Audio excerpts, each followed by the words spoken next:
Bonjour à tous et merci d'être avec nous encore cette semaine où on est ici à Bastien-Labou dans cette émission Zigzag, émission culturelle où on a le plaisir, comme ça se passe une fois tous les mois, de recevoir le pasteur Steve Kondar. Bonsoir pasteur, bonsoir aussi parce que les émissions sont bonjour, à la nuit. Bonsoir Jean-Claude. Merci de nous faire ce plaisir d'être avec nous encore une fois et peut nous expliquer un petit peu de tout ce qui se passe dans ce que l'on ne sait pas. Le plaisir est toujours partagé d'être dans cette émission avec toi. On a les choses que l'on sait, des choses que l'on ne sait pas, des choses qu'on a l'air de comprendre, d'autres qu'on a l'air de ne pas comprendre ou même qu'on ne comprend pas du tout.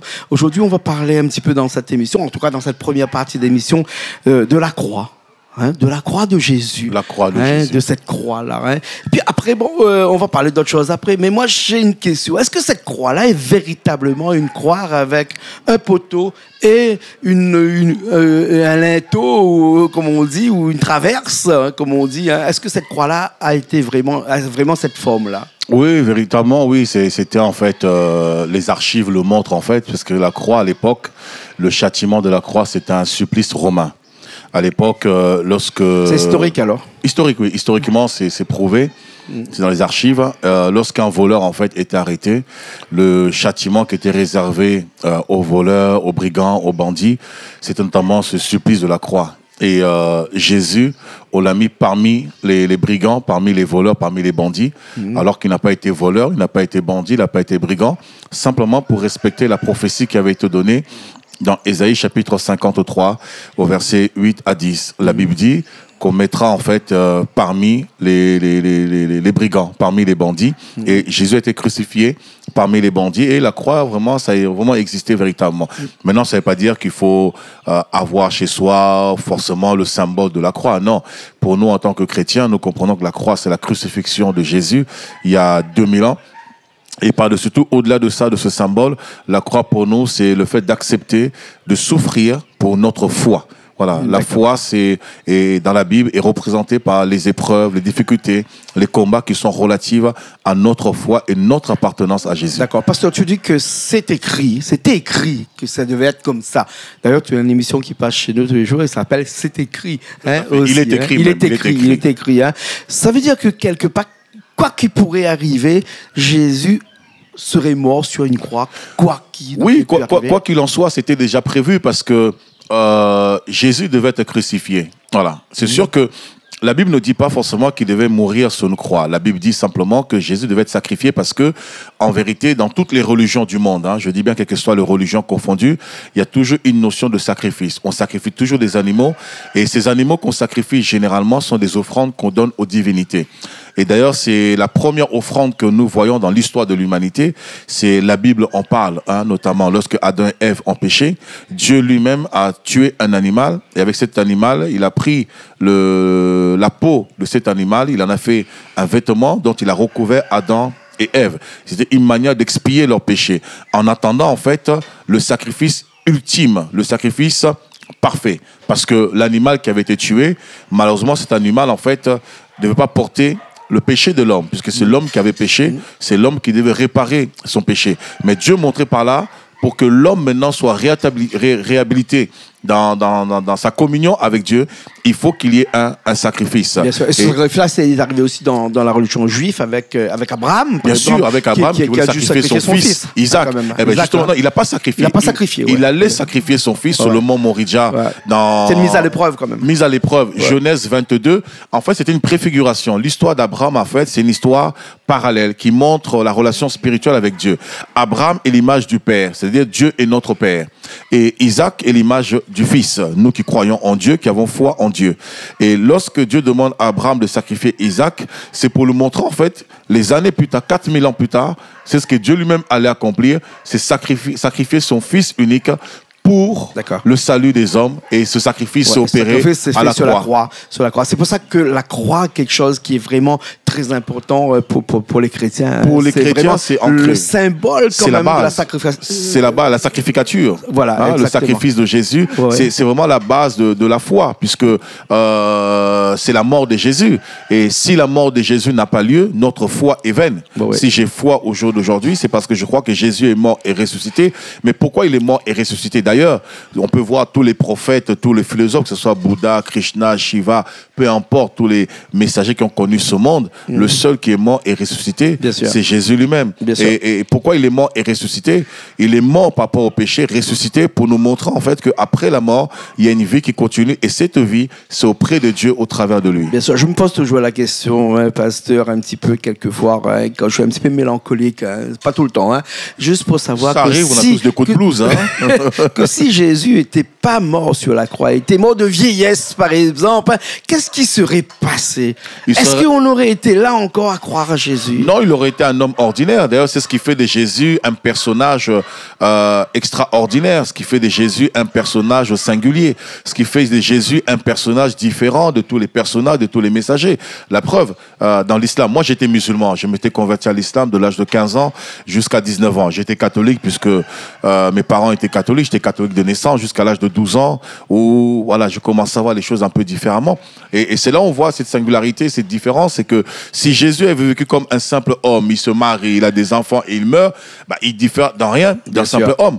Et il est spécial, pourquoi? Parce qu'il est venu accomplir la mission parfaite de Dieu, celle de racheter l'humanité, racheter les hommes de leurs péchés. Ouais. Est-ce que demain, je sais pas moi, Trump, on pourra en considérer que c'est un Dieu parce qu'il s'est fait connaître un petit peu avec le monde entier, tout le monde le connaît aujourd'hui. Non, il est encore vivant, il a fait quelque chose d'extraordinaire, c'est-à-dire qu'il était un simple entrepreneur, il est devenu président des États-Unis, aujourd'hui tout le monde le connaît dans le monde entier. Est-ce que demain on pourrait le vénérer pareil que dans cette période-là où Jésus s'est fait connaître et puis après le contexte est différent. Là c'est la popularité. Moi je suis un homme qui suis populaire. Jésus n'a pas été populaire? Non, un petit peu quelque part. Oui, mais après on confond des choses. C'est la popularité, ça on peut être populaire par rapport à des œuvres de bienfaisance.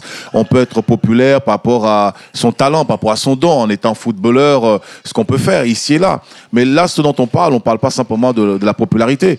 On parle en fait de la vie. On parle du salut de l'humanité. Et Jésus, l'œuvre qu'il est venu accomplir sur la terre, c'était vraiment l'œuvre qui a porté le salut aux hommes, afin que les hommes soient sauvés. Parce que au-delà de la vie que nous avons sur la terre, après la mort, il y a une vie qui continue.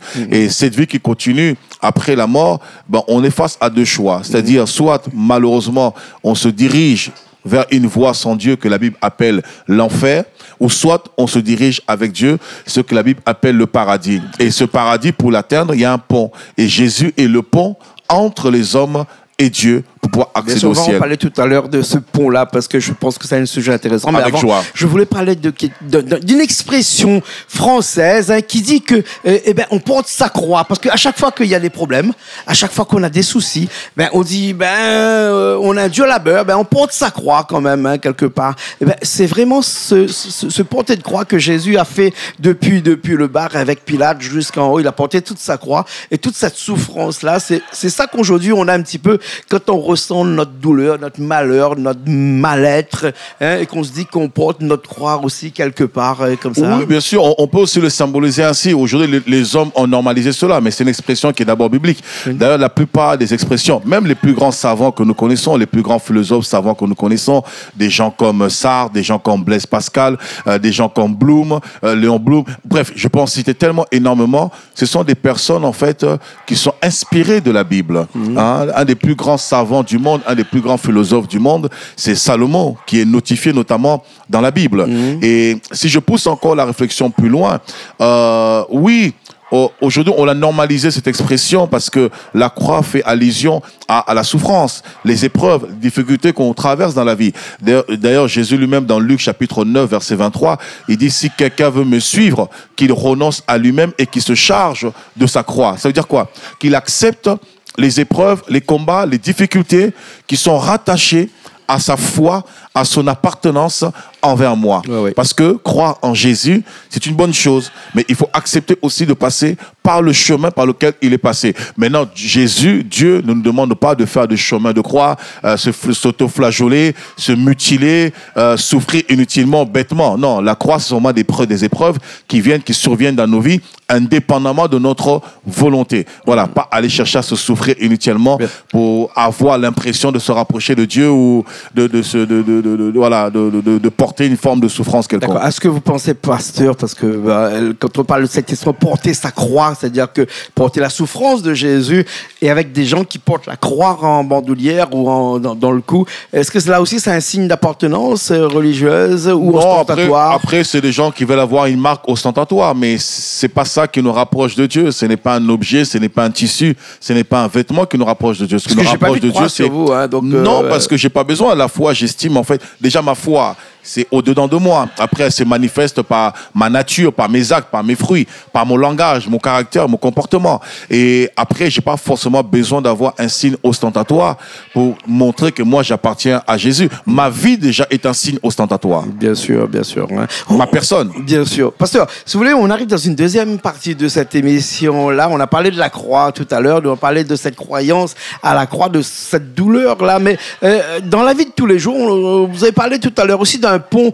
hein, et on a dit qu'on fera un petit raccourci sur ce pont-là. Un pont, un raccourci, c'est presque à la limite un pléonasme, puisque bon, un pont, c'est vraiment quelque chose qui permet d'aller plus vite d'un endroit à un autre, hein, qu'on franchit. Hein, donc, quelque chose qui est un raccourci. Bien aussi. sûr, c'est aussi un raccourci. Un raccourci. Alors, ce pont qu'on va parler là dans cette deuxième partie de l'émission-là, c'est un pont qui nous lie d'un endroit qui est physique et d'un endroit qui n'est pas physique. C'est ça. Un pont qui nous permet de passer du monde physique à un monde spirituel, qui n'est pas physique, qui est plutôt spirituel. Et on a vu quelquefois, mais très rarement, on peut passer aussi de ce monde invisible vers le monde physique. D'ailleurs, on a des personnes où on en a discuté un petit peu qui peuvent revenir. Donc, c'est une croyance aussi ou une incarnation de ces personnes-là. On va en reparler tout à l'heure.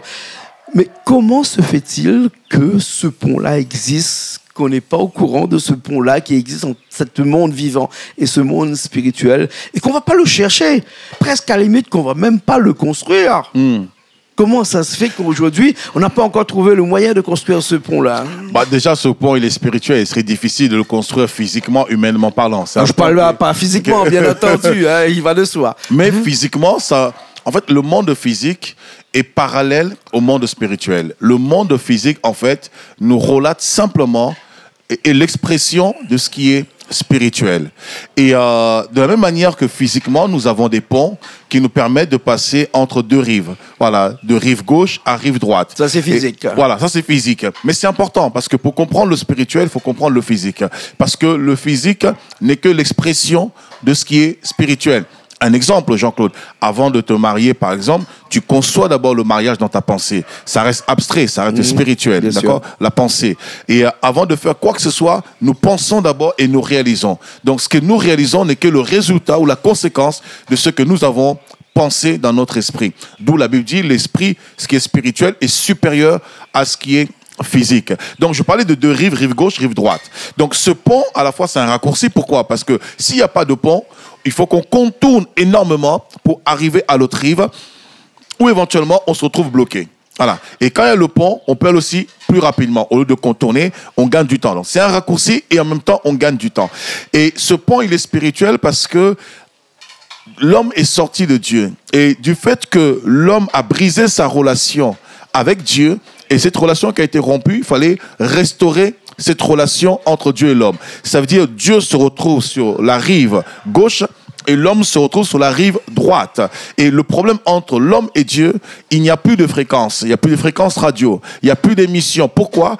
Parce que le péché, en fait, a créé une séparation. Le péché, c'est cette mer qui est au milieu, cette rivière, cette Seine qui est au milieu, qui sépare l'homme de Dieu. Alors maintenant, Jésus, il vient comme le pont pour renouer contact entre l'homme et Dieu. D'ailleurs, la Bible exprime très bien dans 1 Timothée chapitre 2, au verset 4-5, la Bible dit « Dieu veut que tous les hommes soient sauvés et parviennent à la connaissance de la vérité, car il n'y a qu'un seul médiateur. » On dit bien « Il n'y a qu'un seul médiateur entre Dieu et les hommes, Jésus-Christ homme, qui s'est donné en rançon lui-même. » Donc, Jésus est venu, il a porté la souffrance de l'humanité, il a réglé, solutionné le problème du péché qui empêchait l'homme de s'approcher de Dieu. Alors qu'est-ce qu'il a fait au milieu de ce péché? Il a créé, il est devenu son corps, est devenu ce pont qui permet à la fois à Dieu de rentrer en contact avec l'homme et l'homme de rentrer en contact avec Dieu, retrouver cette alchimie, cette osmose, Bien sûr, cette mais communion. pasteur, c'est à double tranchant, c'est à double tranchant.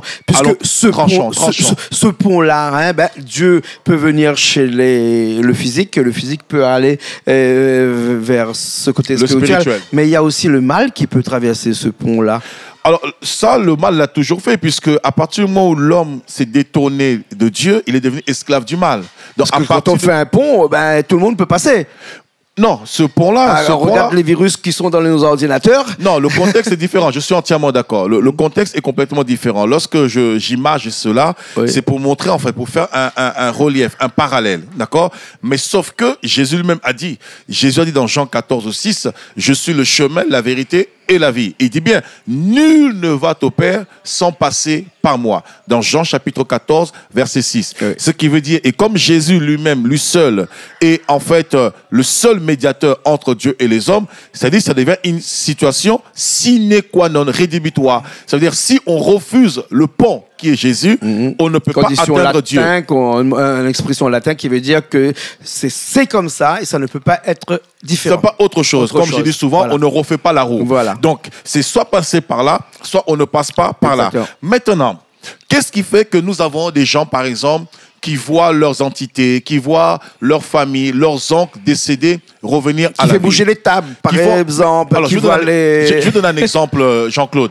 À l'époque, quand j'avais 12 ans, je crois, j'habitais dans le 92, à Levallois-Perret. J'habitais à Levallois et avec mes amis, on est parti dans le quartier, on jouait un petit peu. Il y avait une zone industrielle et il y avait un concessionnaire de véhicules qui avait fermé. Et là, on a ouvert la porte vitrée, on est rentré. Il n'y avait plus de voiture, plus rien. C'était resté en lambeaux. Et pendant que nous jouons, il y avait il y avait des objets qui étaient là. Et puis, il y avait un petit verre. Alors, on s'est mis à s'amuser. On s'est dit, ben, tiens, si on s'amusait à esprit, si tu es là. Alors, on a mis un verre. Un verre d'eau? Un verre. Non, ouais, un verre d'eau. Oui. Un verre, je crois que c'était en plastique, une bouteille, je sais plus. On l'a mis, en fait, sur le support qui était là. Et on a commencé à dire tous ensemble, esprit, si tu es là, bouge le verre. Eh ben, je t'assure, le verre est monté en lévitation. Je ne te raconte pas des histoires, je te parle de cela, mes frères étaient présents, mes amis étaient présents. Le verre est monté en lévitation, nous avons pris panique, on a fui. Et sauf que quand on a fui, on part vers la voie de sortie, la porte elle était fermée. La porte ne s'ouvrait plus, la porte a été bloquée. Alors on se met à hurler pendant une dizaine de minutes. C'est apocalyptique. Ça paraît apocalyptique, mais c'est une vérité, c'est une réalité. Les entités existent, les esprits existent. Qu'on le veuille pas. Ils sont là chez nous, dans ce monde physique-là. Ils sont dans le monde, ils habitent des personnes. Mais Jean-Claude, quand on voit des gens qui sont schizophrènes, quand on voit des gens atteints d'AVC, quand on voit des gens qui ont des maladies bizarres, mystères, et souvent même au niveau médical, lorsqu'une personne est atteinte d'une maladie dont on n'arrive pas à trouver l'origine ou la cause, on dit généralement c'est la maladie de Charcot. Donc lorsqu'on voit des personnes dans des états pareils, on comprend en fait qu'il y a des esprits qui opèrent, il y a des esprits qui agissent, il y a des entités qui opèrent dans le monde physique. Oui. Maintenant, qu'on accepte, qu'on l'accepte pas, cela ne change en rien. On sait que la réalité est telle. Voilà. Une personne peut être avec nous sur ce tableau en disant « Moi, je ne vois pas la table. Pour moi, c'est du verre qui est là. C'est son choix. Bien sûr. Parce que vous avez vu qu'on a mis une chaise ici et qu'il n'y a personne là-dessus. Bien sûr. Hein? J'espère qu'il n'y a pas de fantôme. Est-ce qu'on pourrait imaginer qu'il y a une personne qui est assise à côté de nous, là, qui est en train de nous regarder et qui est en train de nous dire, je ne suis pas d'accord avec ce que vous dites et tout ça, mais on ne le voit pas, hein, il est là, je ne l'imagine pas parce qu'en ma présence, en tant que pasteur, il aura du mal d'être là parce qu'il va fuir forcément. Mais, oui. Mais parce que la Bible est claire. Les esprits, en fait, la Bible nous dit quelque chose dans Colossiens chapitre 2. La Bible nous dit, Jésus est venu pour détruire les œuvres du diable. Et dans le livre de 1 Jean particulièrement, chapitre 1, verset 8, la Bible dit, le Fils de Dieu a apparu pour détruire les œuvres du diable. La seule personne, je dis bien, la seule personne qui a neutralisé le diable sur la terre, c'est Jésus. Pourquoi ? Parce que le diable est la racine du péché. Et Jésus est venu, en fait, extirper, arracher le péché à la racine. Donc, en d'autres termes, Jésus est venu, en fait, pour vaincre le diable. Et à partir de ce moment, nous qui croyons en lui, il nous donne le pouvoir d'expulser les démons, pasteur, de chasser ces esprits-là. Je ne veux pas me faire l'avocat du diable, mais avant tu le fais souvent, tu le fais souvent avant quand 2000 même. ans, quand Jésus n'était pas là, tout le monde était possédé, quoi. Jusqu'aujourd'hui, en fait, tout le monde a été possédé depuis le jour où Adam et Ève ont péché. Depuis le jour où Adam et Ève, ils ont été péchés puisqu'ils ont été esclaves. D'ailleurs, 2 Pierre chapitre 2, verset 19 nous dit « Chaque personne est esclave de ce qui a triomphé de lui ». Là, il y a plusieurs formes d'esclavagisme. Il y a l'esclavagisme spirituel, il y a l'esclavagisme émotionnel, il y a l'esclavagisme physique. Financière aussi, hein, mais bien sûr, il y a des gens qui restent avec des gens seulement pour l'argent. Hein. Mais bien sûr, il y a plusieurs formes d'esclavagisme, mais la plus grande esclavage, c'est l'esclavage spirituel. Lorsqu'on est lié spirituellement, ça hypothèque. On peut être esclave financièrement, mais ça ne nous enlève pas le salut. La Bible dit, il vaut mieux rentrer au ciel avec un peu d'argent, un œil en moins, que plutôt aller en enfer en étant millionnaire. Parce qu'en enfer, ça ne servira pas à grand-chose. Ouais. Donc, la plus grande souffrance lorsque nous sommes esclaves spirituellement, parce que ça détruit notre destinée sur la terre, ça ne nous permet pas de vivre comme on devrait vivre. Et deuxièmement, ça nous empêche plus tard, lorsqu'on meurt, d'aller au ciel avec Dieu. Parce que lorsque nous mourons, comme nous avons été esclaves du diable, alors c'est lui qui prend possession de notre âme, de notre esprit. Et j'aimerais encourager les personnes, c'est pas forcément la meilleure des choses que je pourrais souhaiter. Regardez le film Ghost. Si vous regardez le film Ghost éventuellement, vous allez comprendre. Ce qu'on nous voit dans le film Ghost, ce n'est pas imaginaire. C'est une inspiration réelle, véridique. C'est pas une fiction américaine. Non, c'est pas une fiction. Ghost, comme... tu sais, Jean-Claude. Moi, je l'ai vu, mais bon. Non, c'est pas une fiction. Moi, je peux t'en parler parce que juste dans le domaine spirituel, je prie pour des gens. Je pratique la délivrance. Je ne fais pas l'exorcisme, mais je pratique la délivrance. Je chasse les démons, je vois de toutes les couleurs. Et souvent, même dans les films, j'aime beaucoup ce film Le diable s'habille en Prada. Souvent, les films, en fait, nous révèlent certaines vérités spirituelles, quand bien même on peut penser que c'est imaginaire. Parce que n'oublions pas que même les films, ça reste une inspiration. Une inspiration reste spirituelle. Là, c'est l'argent qui domine là, dans ce film-là.